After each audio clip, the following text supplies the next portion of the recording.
All right, good morning. Again, my name's Todd Barker. I'm a senior partner with Meridian Institute and part of the AGREE team. And I'll be moderating this next panel. Just a couple of comments by way of introduction.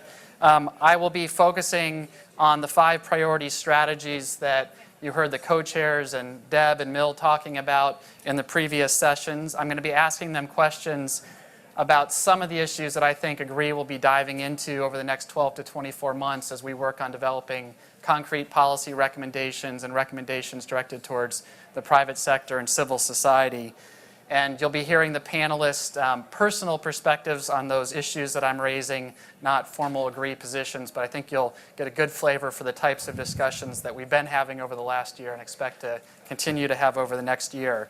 So just as we get started here, let me just ask the panelists to briefly introduce themselves, name and affiliation. You have the agenda in your packet again with the names of the individuals, and then we'll get right into a discussion around the questions. Chuck. Chuck Benbrook, the Organic Center. Eric Olson with Feeding America. Judith Redmond. I'm an owner of a certified organic farm. We grow diverse fruits, vegetables. We have animals, flowers. It's in California. Eiji Kawamura. I'm a third-generation farmer out of Southern California and here with representing Solutions from the Land. Rod Snyder, Director of Policy with the National Corn Growers Association, based here in D.C.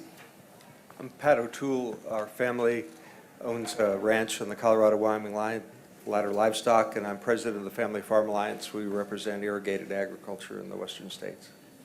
I'm Joanna Nesseth. I grew up on a family farm in Minnesota, and now I work at a foreign policy think tank, CSIS, where I work on food security issues. I'm Jeremy Balabala. I'm a trustee at National 4-H Council. Barton Seaver, recovering chef and restaurateur, and now a fellow with the National Geographic Society. All right. So let's get right into this. I'm going to start with the priority around research, education, and extension.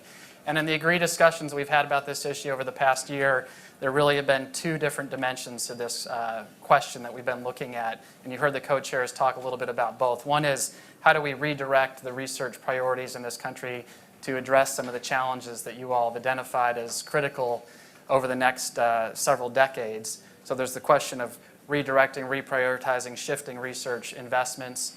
There's also been discussion about how do we strengthen research, education, extension institutions, both here in the U.S., and how does our policy and investment in this country help strengthen institutions in developing countries. So in your comments, I think it'd be helpful if you would speak to both of those. But let me maybe start with Johanna, if you're willing. Your organization, CSIS, just recently issued a report looking at strengthening scientific capacity in sub-Saharan Africa and the research and education institutions in that continent.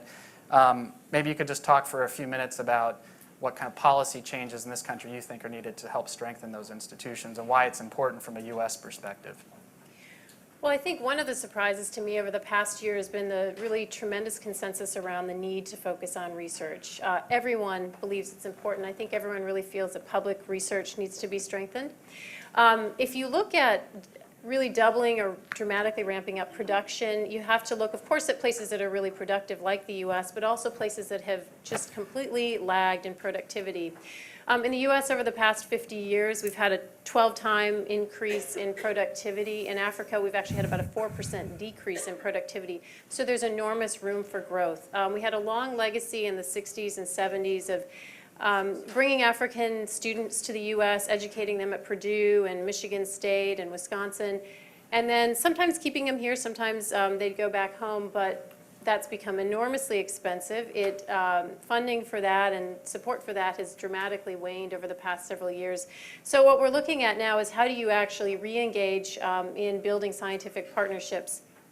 And some of the areas we put forward were, first of all, don't look at just the sort of long-term investment in bringing students to the U.S., but look at doing some training in the U.S. and then having researchers do field research and more sophisticated training at home. That kind of training is really needed because soils and climates in, say, Kenya or Uganda are not the same as soils and climates and crops in Illinois or Indiana. Having sort of a sandwich model of study here, study there, come back here, and maintain connections with professors and trainers through technology, through internet approaches and other areas is really important.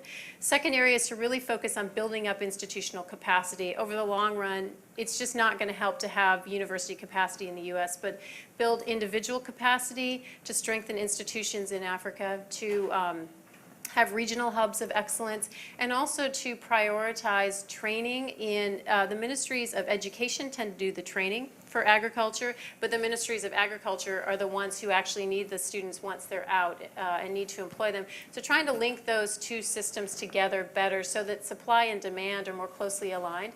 And also looking at the fantastic success of the U.S. extension and research system in directly connecting researchers to fields and farmers, and improving on research techniques is really vital, and trying to strengthen those systems and institutions in African countries. And then finally, focusing on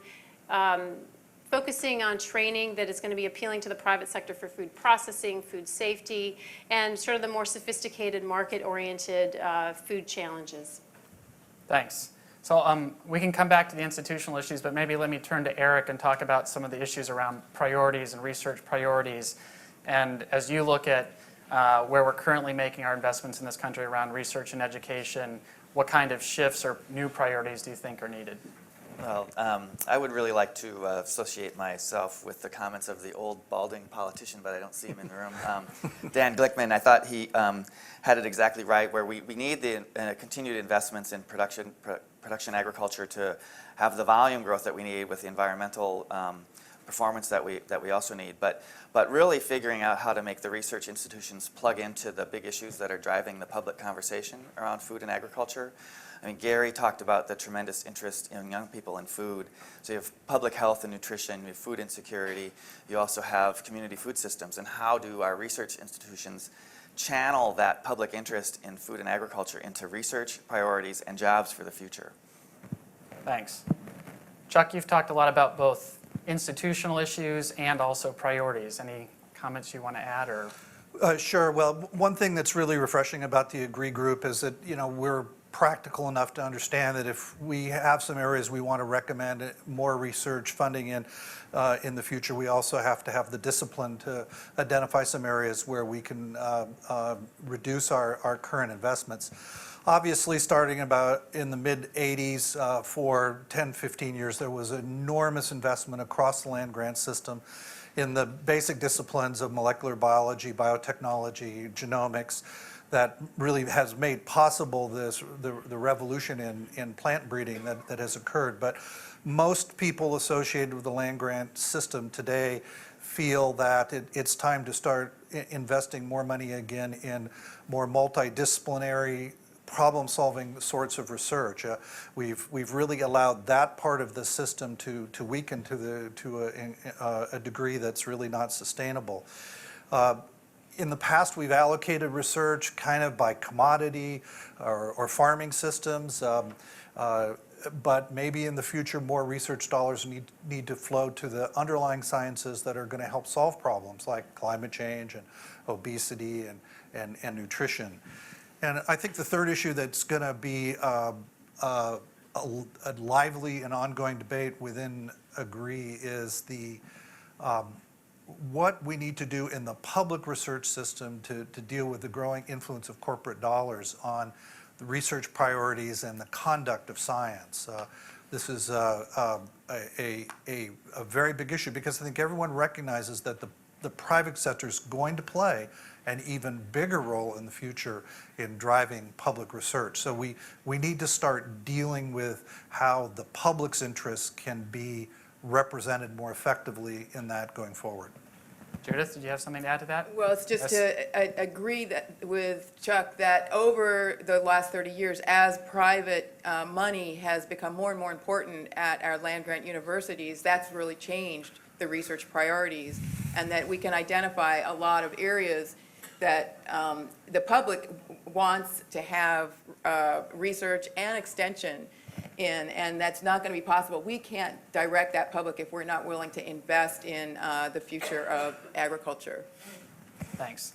Maybe let me shift a bit and say, Pat, you're a large producer in Wyoming on the Colorado border, and from your perspective as a producer, from the extension side of this, what are your observations and thoughts? Well, I think it's important in our conversations before, we talked about less land, less water, less farmers. That's reality. Where I live, the city's energy are all demanding water resources. We're losing land at an unsustainable rate, some of our most productive lands. The average age of farmers is me. That's not good. And what I think we have to be careful about, if we're going to double our food supply and the challenges that we all have, it really has to be tangible.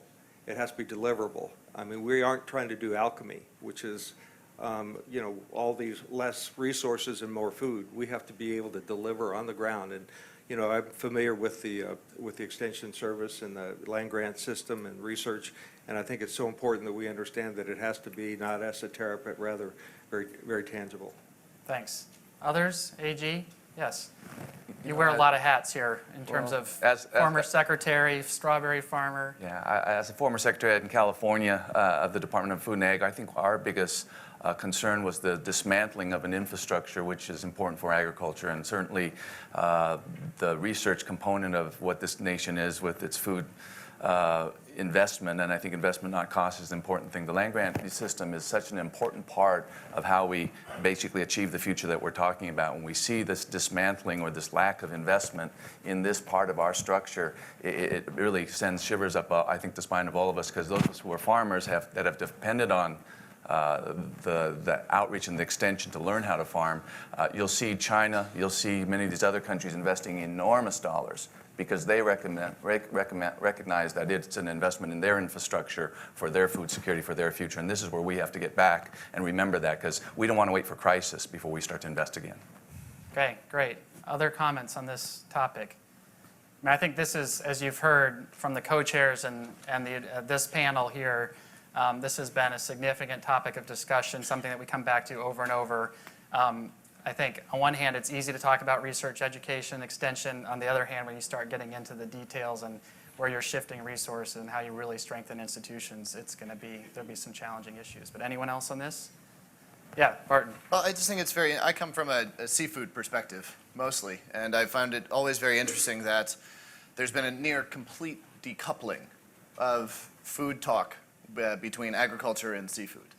And that 2 billion people on this planet rely solely, nearly, on seafood as their prime source of calories. And in the part of this discussion about research, of integration of research into systems, aquaculture doesn't come up, even though that is one of the great opportunities, I think, facing us, not only economically, but also in terms of utilization of existing resources and making existing systems more efficient. And it's just interesting that there are really two systems of thought when it comes to sustainable food. There's seafood and terrestrial. I see some of our Agree family members smiling in agreement with you, so yeah, good. All right, anything else on this? Let me shift then on the nutrition issues, and I think one issue that we've all heard a lot, especially recently, is about food deserts. There was an article recently that suggests we don't have food deserts, we have food swamps. And so I want to ask some of our panelists about the priority that Agree's established around ensuring vulnerable populations access to nutritious food. Again, as you heard from Emmy and the other co-chairs, again, we're looking at this issue from a U.S. policy perspective, but its implications both here in the U.S. and abroad. And so let me maybe first turn to Eric and ask you a couple of questions. One is, do you think there's more research that we need on these set of issues to inform policy development? Also, what type of interventions do you think are going to be most important for Agree to focus on in the next 12 to 24 months? So there are, according to USDA statistics last year, there's 49 million Americans who are food insecure. And I think it's also important to note that it's not just an urban issue. 21% of rural households with children are food insecure, so there's over 1 million households with children in rural America that suffer from food insecurity. So this is a pervasive problem across our society. The food desert issue, my constant refrain is access isn't enough. I mean, we also have to look at affordability, and we have to look at helping people make the right choices for themselves. So why do we eat what we eat, right? There's a lot of different issues that go into that. It's not just, is it there for me? Can I afford it? What kind of transportation do I have? What kind of time do I have? What's my education? What's my culture? Lots of different things we need to address. So it's a complicated issue, and I focus on my second thing, so affordability, but also choice. I think we have to help people make the right choices, not restrict the choices that they should make. So we're more interested in a program like Double Up Bucks on SNAP to encourage people to buy fresh food at farmers market rather than restricting the kinds of food that they use with their SNAP options. We think that that's not really the way to help people take control of their lives, but rather by encouraging them to make the right choice.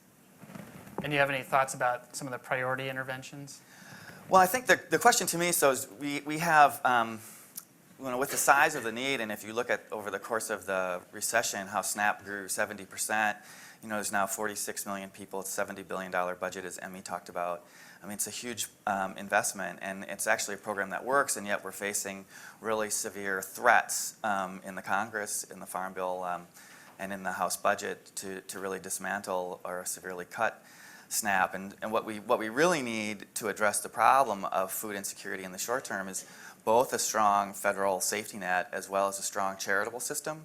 We serve 37 million people through our food bank network at Feeding America, because you have a lot of people who might not qualify for SNAP, but who don't make enough money to feed their families. And so we need to ensure a robust safety net and a robust charitable system in order to address the problem in the short term.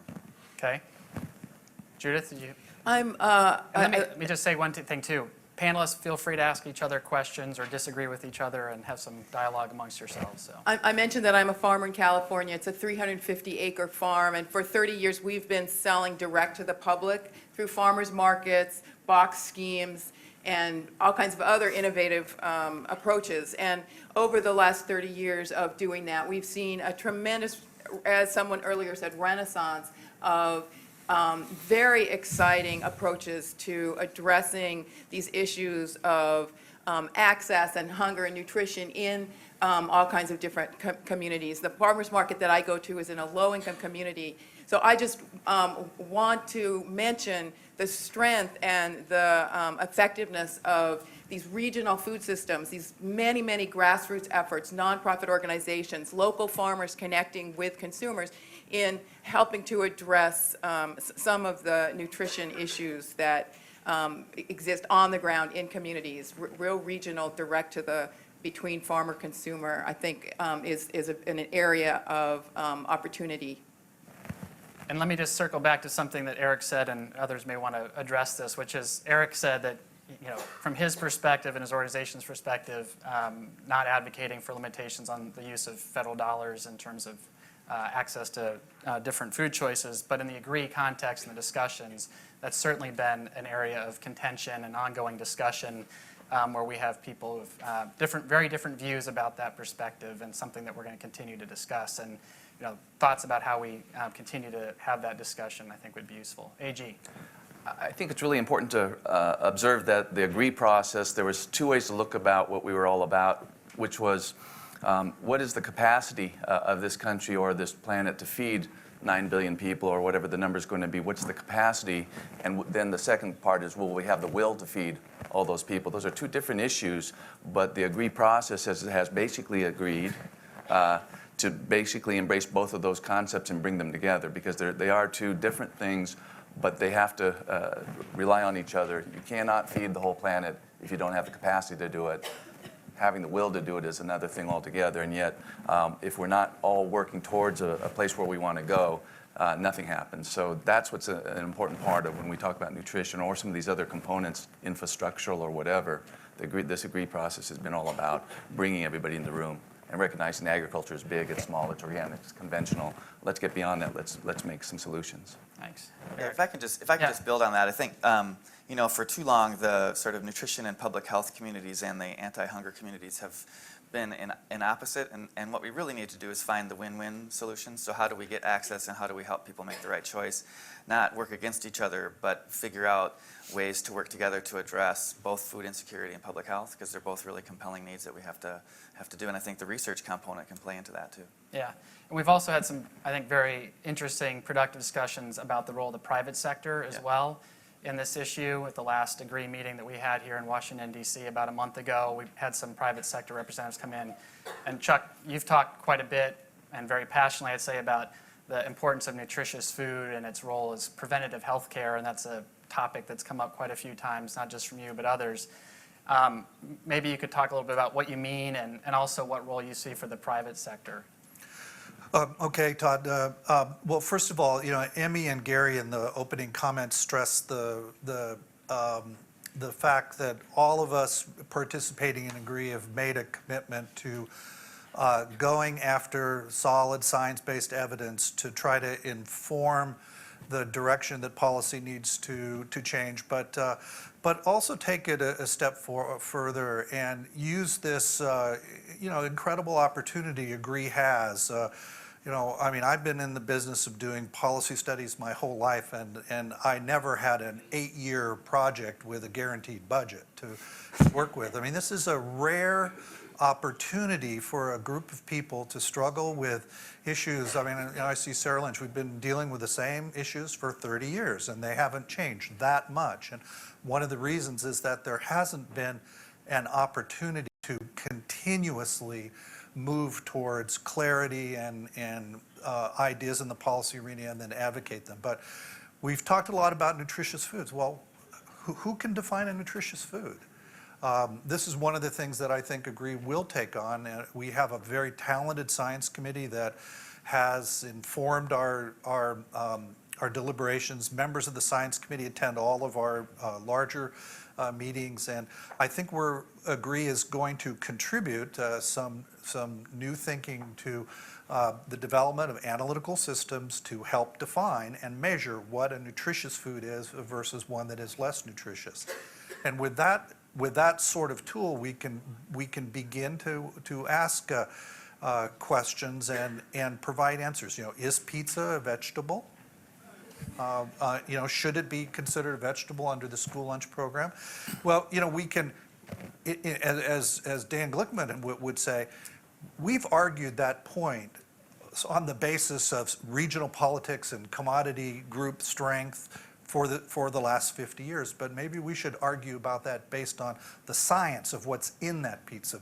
And I think those of us in AGREE believe that there is enough new science now in the nutrition area, in the public health arena, to move agriculture forward and help assure that people have access to healthier, more nutritious food. Thanks. And either Chuck or someone else on the question of the role of the private sector. Again, I think we had a very kind of energetic discussion at our last meeting. Any comments on that dimension of this? Anyone? Johanna? Okay. Yeah, we had a long conversation about, do you tax beverages and unnutritious food? How do you compel people to eat differently? And it's a challenge. In my view, it's probably the challenge of our time. It's something we absolutely do not know how to do, to have people change the way they eat, which is what they do every single day. It's constant, it's loaded with cultural norms and familial norms. And what companies do is going to be increasingly important in terms of how they modify calories, how they are able to actually make lower calorie, more nutritiously dense foods appealing to consumers, because ultimately they got to sell this stuff. And if nobody wants to buy it, they're going to have trouble. So this is a challenge for our time, and I think companies are going to try to get ahead of the curve and try to modify their own their own formulation for food, but they got to find a market for it, and they need, I think, help from government in terms of maybe incentives for doing this type of thing that will sort of bridge a market gap. Thanks. Barton?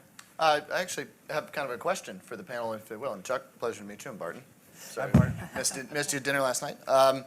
I've just begun a little bit of work with the nutrition community in medical care. And what's very interesting is that most of that, kind of the purpose, it seems, or most of the practice of nutrition is leading people away from what is bad.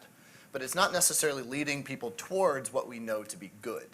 And once we get into these arguments and discussions about whether pizza is a vegetable, that's about as awkward as an 8th grade slow dance. In terms of just trying to figure out, where people are coming from on that issue and understanding the kind of the centers of power or influence there. At what point does nutrition as a practice, as a medical care practice, begin to engage in this process? Well, back in the 8th grade, I actually liked the slow dance.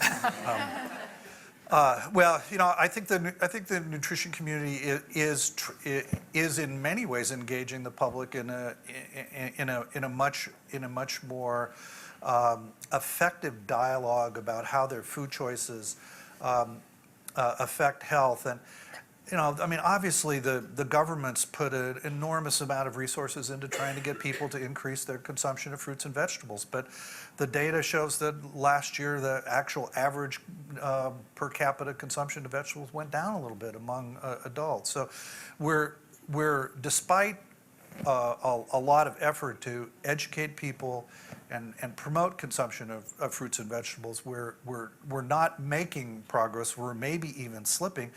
And the data shows clearly that the average American's only getting about half the servings of fruits and vegetables that they need for optimal health. So, this is a huge gap that has to be filled. And I think that there's a very important role for public sector, for the private sector to produce, process, manufacture, and present to the public reasonably whole fruit and vegetable products, and outside of the fresh season, we still need to eat our fruits and vegetables. So canned, frozen, dried forms of fruits and vegetables are also very, very critical. But I just both the supply is not there at the present time, and also the quality isn't there in forms that people want to eat. So I think this is an area where there's a lot of low-hanging fruit. I think more people will eat fruits and vegetables when they're available. Pardon the pun, yeah. Right. Anyone else on this? Yeah, AG, and then I'm going to shift. I just want to clarify, when Chuck says not available in certain parts of certain areas, they're not available on an inner city where you have a liquor store diet. So I understand that, but at the same time, you've never seen so much abundance or more choices in this country than ever before. Is that a sign that the system's broken, or is it a sign that the system can always improve and be modified and evolve even further? I think that's clearly where we have to go. And when you don't have access, when in this country, when there's no access, going back to this, the will to feed all the people in our country, let's say, if you don't have the capacity to just create the logistics to make that happen, there's something wrong. So we have a lot of low-hanging fruit because it is low-hanging fruit. It's a logistical problem. It's not a capacity problem. Todd, Yep. I want to add one other thing, that there's a lot of new science that shows that prenatal nutrition for a pregnant woman and the foods and beverages that both the pregnant woman and her developing child, and then the child through the first few years of life, exposures to a number of different chemicals during that period of life predispose the child as an adult to both obesity and diabetes, and also it's becoming increasingly clear a range of neurological problems. So the regulatory agenda in EPA and other agencies really is challenged now to respond to this flood of new science about epigenetic changes that are being driven by exposures to chemicals in this prenatal and early childhood period. And we know now that we've got to help people stay and live a much healthier life for those first few critical years, and I think AGREE will spend a lot of time focusing on how can we make some rapid progress there in the interests of getting the next generation off to the healthiest start possible. Okay, thanks. Let me shift to another one of the priority strategies, the aligning production and improved environmental outcomes. This is an issue that I would say has been a very challenging discussion at times, and also I'd say a very kind of hope-filled conversation about innovation that's happening on the ground in terms of actual practices, technology, collaboration. But it's been a challenging issue. And but let me start maybe, Rod, with you and ask what changes in policy and practice you think are needed that will allow us to produce more food and improve environmental outcomes. Sure. Well, thank you, Todd.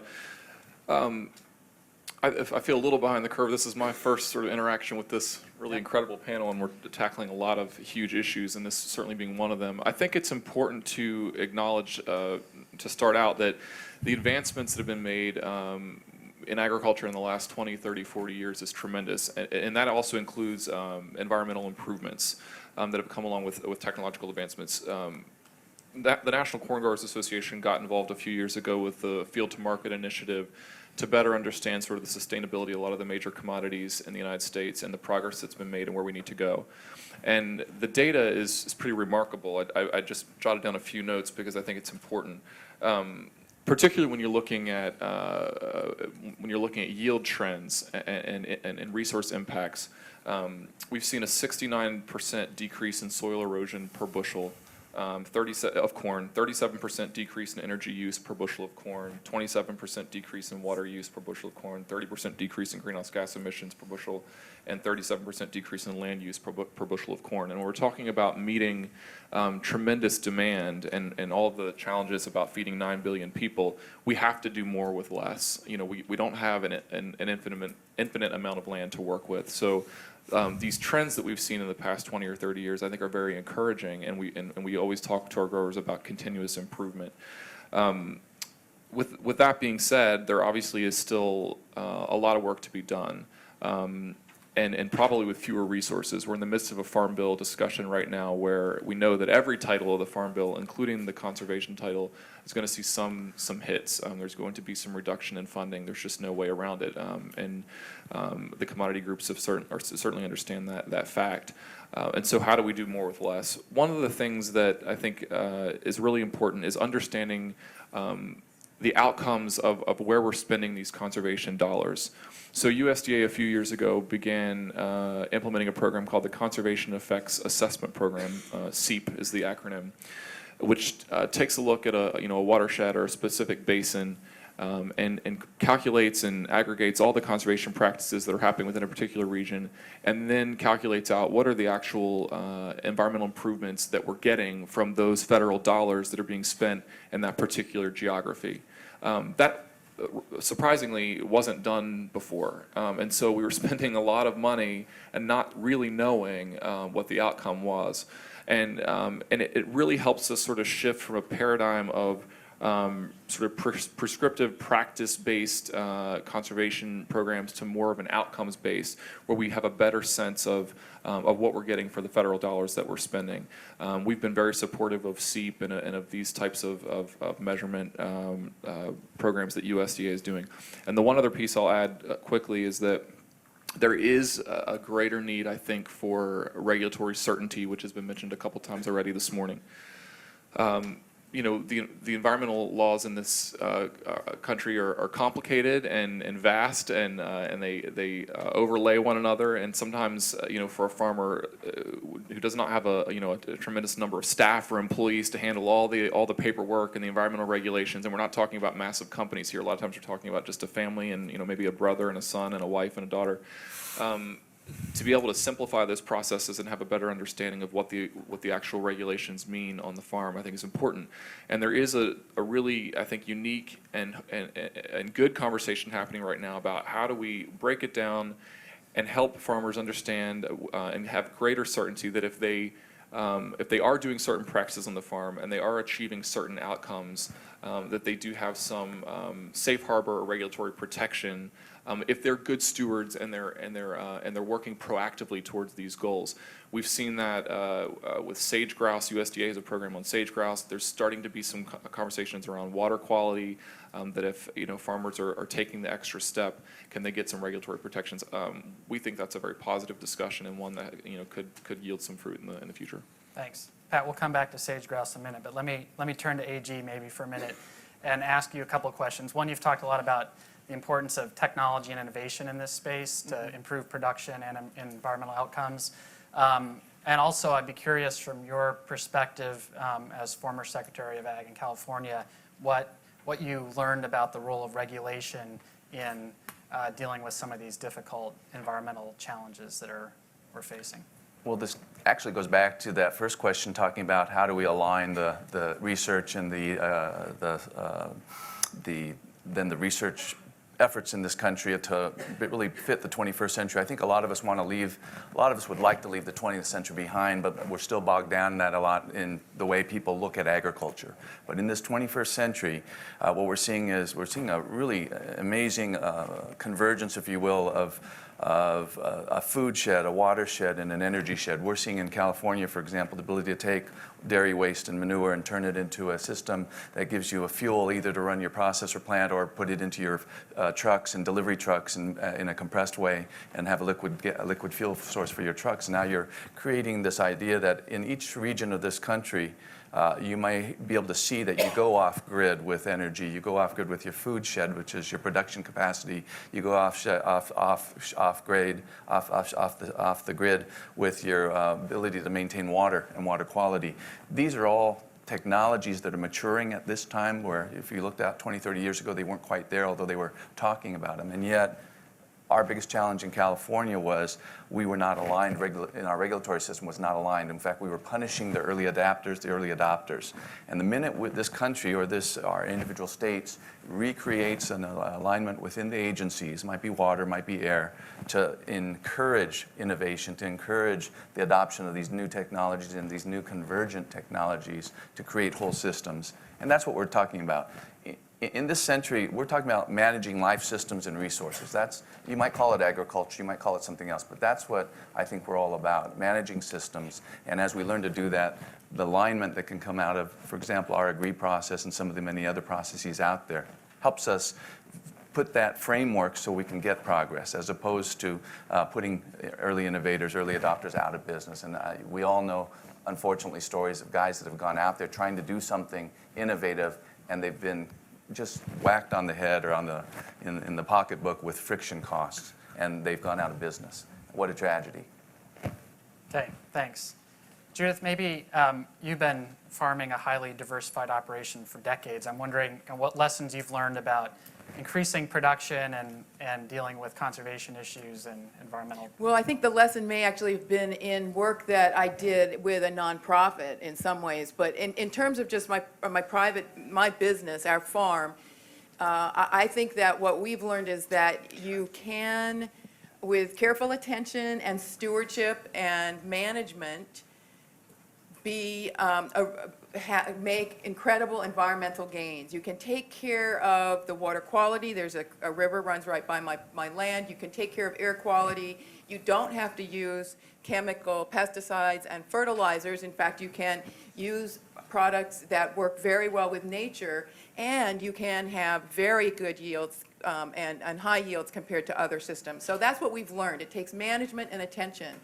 But circling back to our first priority, there aren't the research dollars to encourage and do the extension that's needed to make those kinds of systems work better in different places and with different kinds of farmers. So that's, I guess, what we've learned. But probably one of the best models that I've seen in terms of doing outreach to farmers around making environmental stewardship a priority on their farms have been programs that pair nonprofit on-the-ground organizations who work directly with farmers with public and private money and move forward that way. I think that those kinds of programs hold a lot of potential, but they need funding. There isn't a lot of funding for those kinds of programs right now. Thanks. So Pat, let me get back to you maybe and circle back to something that Rod started with, which is you've been involved in some landscape scale efforts in the West around some highly contentious issues dealing with endangered species and production and other environmental resources. And there have been some real success stories too, and you've been directly involved in a lot of those issues. I'd love to hear your perspectives on some of those. Sure. I had this wonderful opportunity a couple of years ago to meet and spend some time with Wendell Berry, and I'm sure many of you have read his stuff about farming and agriculture and the vision of where we're trying to be. And it was so inspirational to me. He said something so simple. He said, if you love the land, you have a responsibility to it. And I look at each farmer and rancher that I know, and in one way or another, they have that deep-seated feeling about that piece of land that they work on. And our family has been fortunate enough to win awards on sage grouse protection. CSP is an attempt to do large landscape motivational things. We were successful in that also. And there's just some conundrums out there, and let's be realistic. We have some of the most vibrant sage-grouse populations on our ranch, where we lamb sheep and have cows, and we've done it over many years. But we had a phone call the other day, and those of you not from the West, after 1906, when you would homestead private land, the government retained the minerals. So we had an oil and gas company want to drill on some private land, which is our lambing ground, and my wife said, well, what about the sage-grouse? Because we have wonderful sage-grouse, and the person that she talked to said, how do you spell it? And it was an indication of the vast gap between those who believe that conservation is easy and the reality of what it's like to be on a landscape. And I'll give you another interesting story. I live in a valley that is, I call them islands of renaissance, that are happening all over this country, where people are doing really special things. We're doing the largest integration of fishery and irrigation anywhere in the country. It's on the headwaters of the Colorado River. And so we're trying to save endangered upper Colorado fish.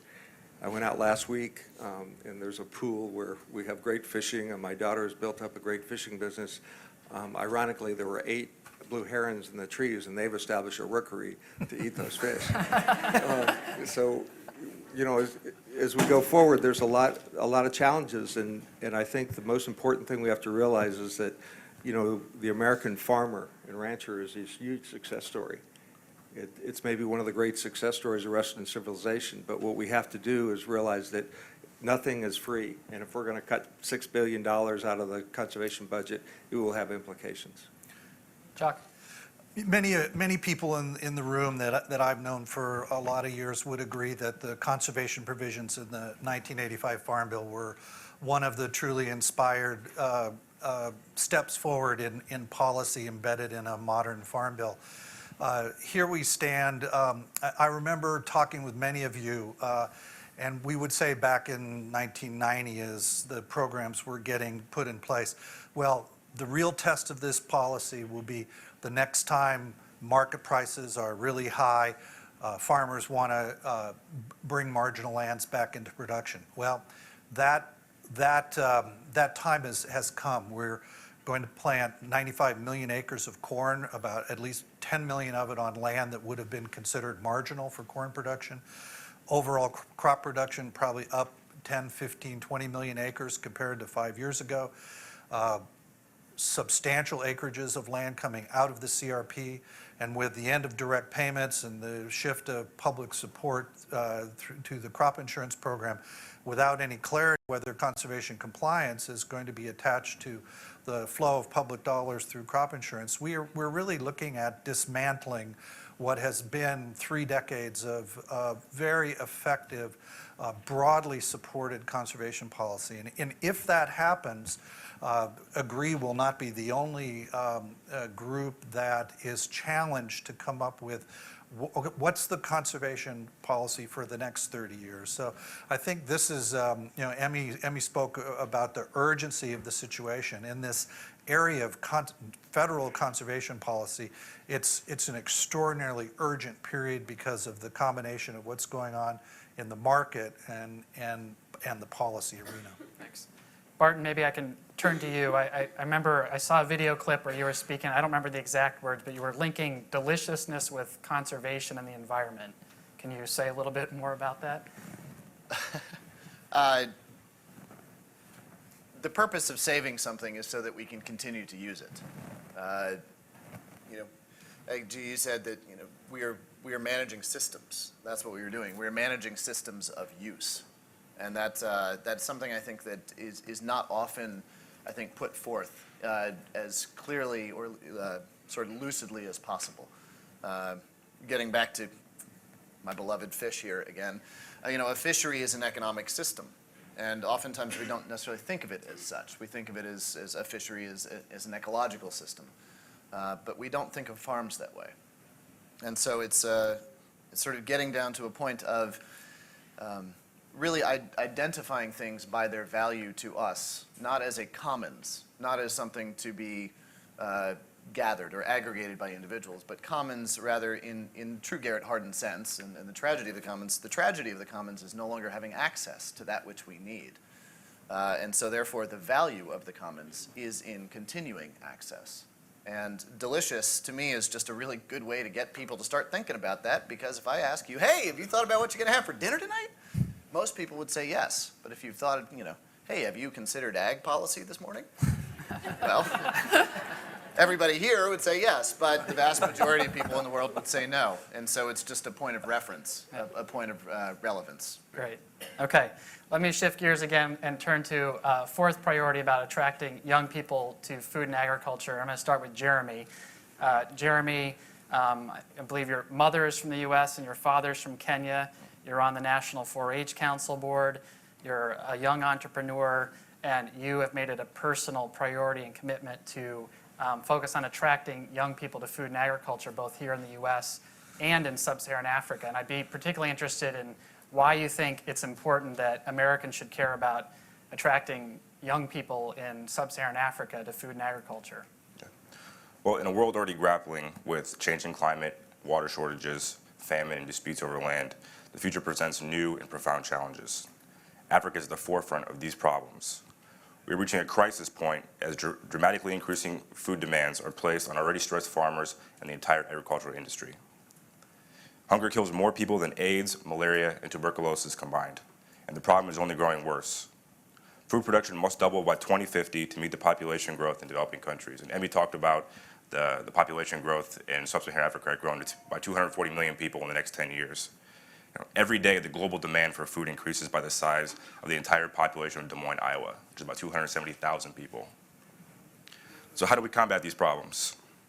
The United States and the global community give a lot of food aid to Africa. Simply providing food aid isn't enough. There is no accountability to how the aid helps the common man who is one who is really desperate. You can't just throw money at the problem. They can't eat money. The United Kingdom learned a lesson a few years ago when they gave money towards free primary education in Kenya. They realized that it ended up in the hands of a few elite, wealthy Kenyans.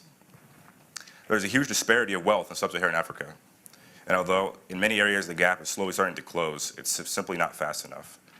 We need to participate in developing and implementing the necessary projects to help educate the poor and underprivileged. When famine hits Africa, developed nations like the U.S. send in an abundance of food to bandage the wound. Simply sending corn or rice doesn't provide adequate nutrition value. We need to get involved in researching the resources in Africa and join in not only training on food and nutrition, which is a big need in Africa, but also efficient use of their land to increase food production to meet the demand of the fast-growing population. The subsistence farming that is occurring currently doesn't provide much nutritional variety. There are people growing corn with rows of beans in between the corn twice a year on an eighth or 1/4 of an acre. Like, that's all they know is edible food. There's no variety in the crops. As developing nations experience an agricultural revolution, the demand for agricultural technology and knowledge will grow very rapidly. People are going to need to buy seed, fertilizer, equipment, and that will create jobs in research, sales, service, etc., both in the U.S. and abroad. The entire agribusiness value chain will profit from this. So what about the solution? Well, I believe the solution begins with youth. And at 4-H, we're focused on youth development. To ensure global economic and political stability, we must act now to create long-term solutions to feed this growing world. And the power to change the course of history and build a more sustainable future lies with youth. Globally, there are more than 1.3 billion young people between the ages of 12 and 24. Many of these are rural youth without access to resources to develop a viable future. Imagine how different Africa and the rest of the world would look if there was food stability, employment, and economic stability for these youth to represent the next generation. These young people need to be at the forefront of the agricultural revolution that will build a healthy and sustainable world. Empowering them to do so is our greatest responsibility. Thanks, Jeremy. Let me open it up to the entire panel. And I mean, this is a topic that has come up, again, in every AGREE meeting. And I'd be curious to hear from you what you have heard as some of the greatest impediments that you think are facing young people that want to get into food and agriculture. You heard the co-chairs talk about some of these issues, but I'd like to open up. And Barton, you work a lot on regional and local food systems. What do you hear as you're interacting with folks? you know, you hear a lot about the erosion of soil, but I hear a lot of farmers that I deal with talk about the erosion of people being the worst problem that they face. The bottom line is we remove the culture from agriculture. You know, we no longer have an agrarian system. We no longer have Aldo Leopold's land ethic, or, you know, Wendell Berry's, you know, is not in practice these days. And, you know, in the work that 4-H is doing is incredible. Jeremy, what you're talking about is fabulous and inspiring. But in our highly urbanized world, we have romanticized the role of farmers in our society beyond being examples. They're idols, not examples. And so we don't really necessarily, young people don't necessarily think to follow them. And the other thing is, being that we removed the culture from agriculture, we sort of not destroyed it, but we set it aside. Young people are not going to enter into their father's or their grandfather's farm system. They're going to create their own food system. I mean, this is what the young generations do all the time. But in this case, they're really, the best we can do, I think, is set up the confines and watch them break them. And it's really surprising what you see people doing in the food systems these days. You know, what's the greatest trends in restaurants right now? It's charcuterie and pickling and handlebarred, mustachioed hipsters running around racing themselves to the bottom of Benjamin Franklin's diaries to find that obscure cocktail. What? Like, that's fabulous. People are literally creating their own, kind of vigorously researching the past and taking from it what they found most valuable and creating their own systems regarding food right now. And I think that's something, it is the opportunity to take advantage of, but it's not something to necessarily try and guide or herd young people into what we think of as the old food system. Pat, you have a multi-generational operation, and I'd be curious what your kids are facing as they think about continuing your legacy. Let me be gentle, Barton, but the dog has caught the car. People in agriculture understand that there's a much higher responsibility than what we are certainly perceived to have. I mean, we were asked recently to produce not just food, but fuel. And agriculture did that in a huge way, with huge implications. If the message is that agriculture is expected to do food, fuel, and conservation, we'll accept that challenge. I have 2 kids. I mean, the greatest thing a farmer and rancher can have is kids on the farm. I have 2 of them. I am so fortunate. They're very innovative. But the bottom line in all of this stuff, and it seems to, you know, sort of be lost, is that there are bankers involved in all this. And everything that I do is because some bank wants some payment on something. And you do the best you can within the confines. You mentioned earlier, you know, people don't think about the land as ecology. I don't think that's true. We've been there 130 years, and I think the records are clear that there's an evolutionary process of understanding how your piece of land fits. But I think if you want to talk about young people in agriculture, and let me be as blunt as I can be, I have been in more than a few tables in people's homes where they are desperate to have their children come back, and the message is not to come back because this perception that something good isn't happening in agriculture, something great is happening. And if we don't, when you look at a statistic that says 6% of farmers are under 35, that is not a sustainable. You want to talk about the sustainability of the land, the sustainability of the children is the message that we send them, that we think that they're a valuable part of the future. And if they're not there, we are not sustainable. I agree 100%. To clarify, I guess, you know, there is, I think, a separation between rural understanding, a farmer's understanding, and the increasingly urbanized understanding. And what I was trying to say is that I think it's, the opportunity here is to really show that there are values to be created on a farm. Right. And that there is a morality, that there is an ethic there. And allowing next generation to find their own compass to identify those is, I think, the opportunity. AG after- yeah, One Pat, quick and then response, AG. and Yep. and there's a lot of people in here that are urban media. And I just want you to know that in rural America, there's a perception that urban media doesn't get what we're doing. And if you want to take the message, the important message out of this from my perspective as a farmer and rancher, the story needs to be the successes, not the conflict. AG.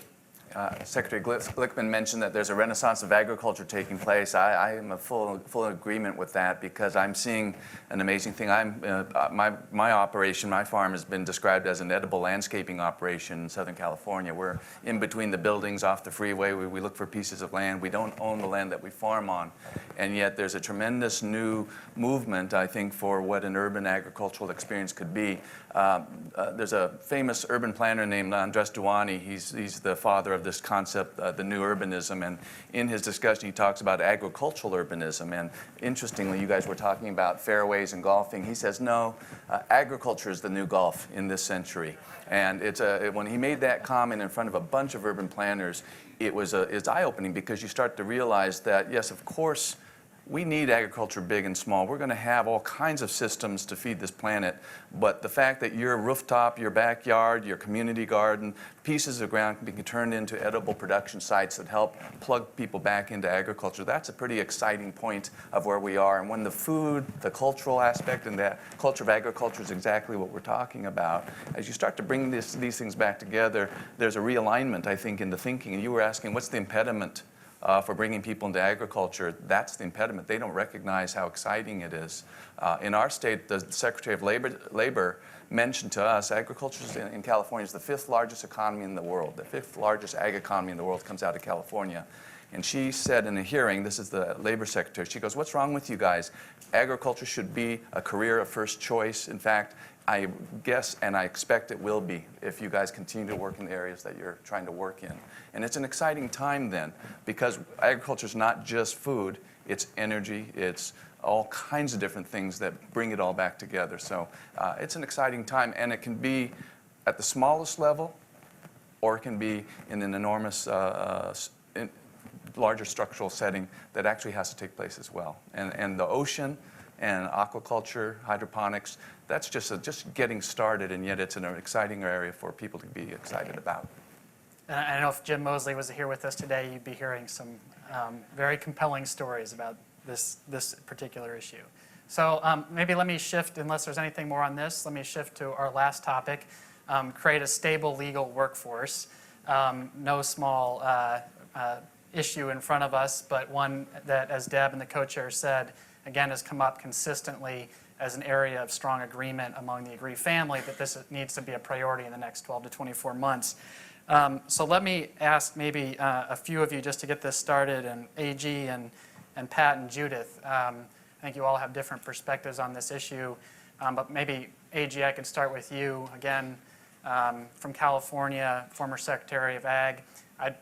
In California, I'd be particularly interested to know if you see a pathway forward on the immigration issue at a national level. The greatest disappointment, tragedy that you can imagine is when you have a crop ready to harvest and you don't have enough people to harvest it, and you watch it go to waste.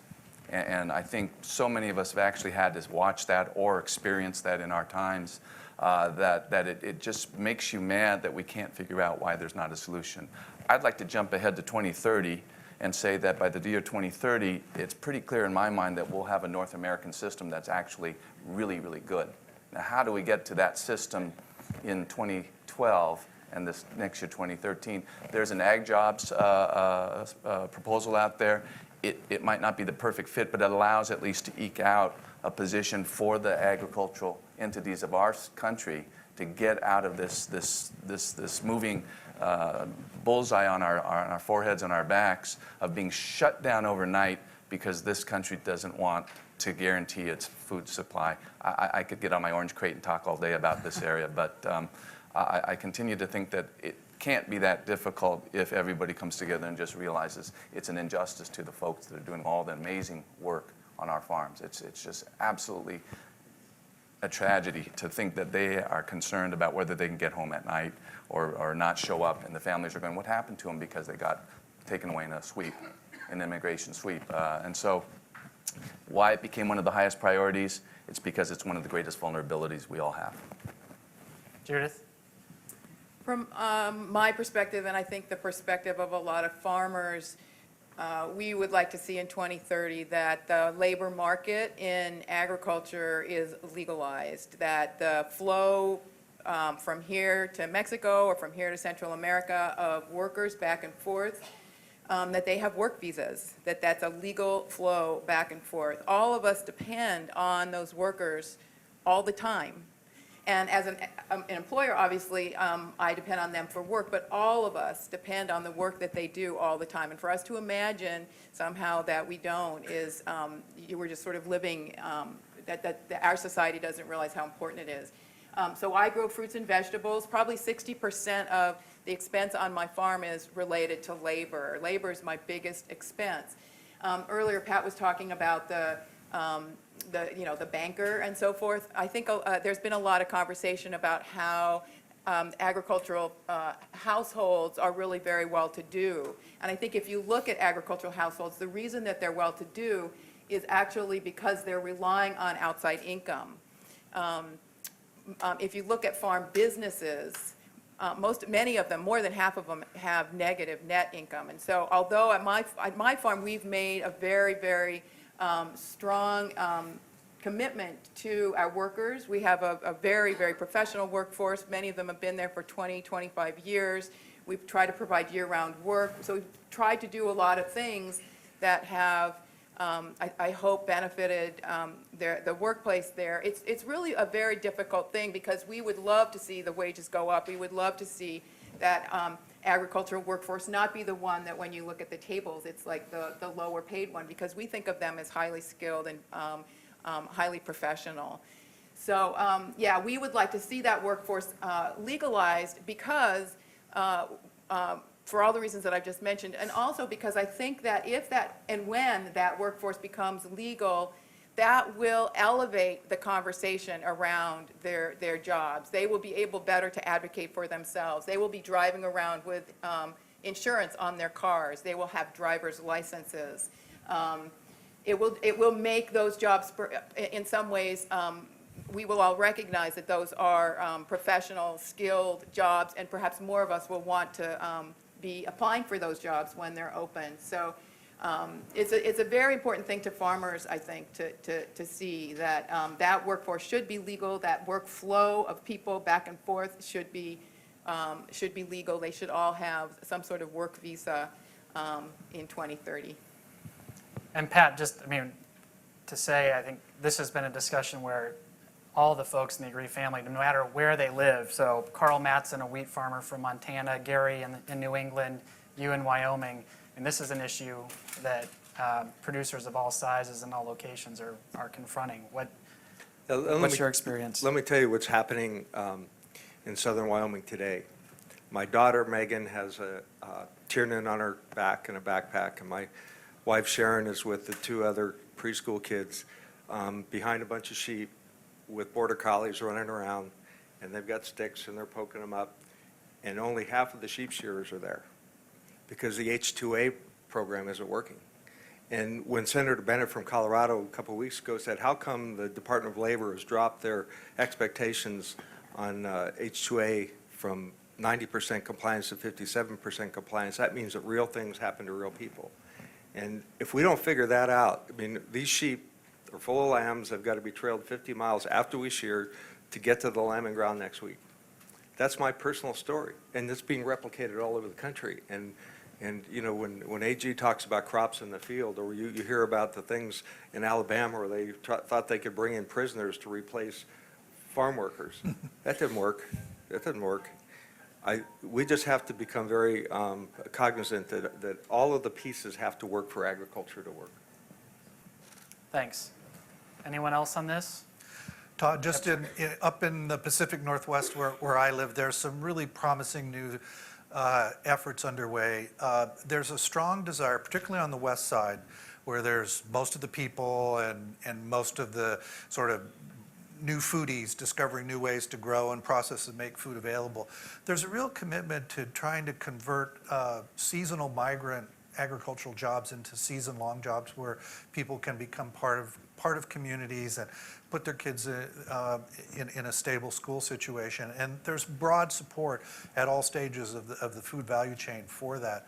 There's some really successful new incubator programs that are providing people with the kind of business and processing skills and financial skills that will go along with their horticultural skills to allow them to start their own small businesses and graduate on the way up. And I mean, this is just beginning to happen.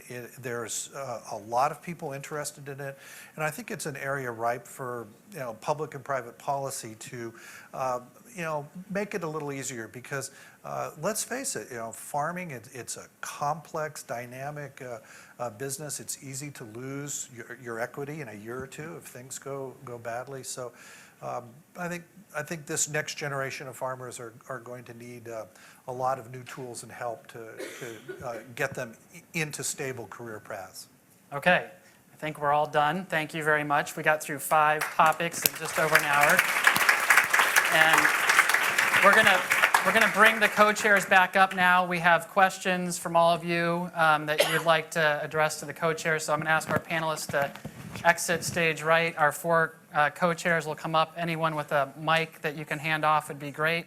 And we're gonna get started up here just in 2 minutes, so don't go anywhere.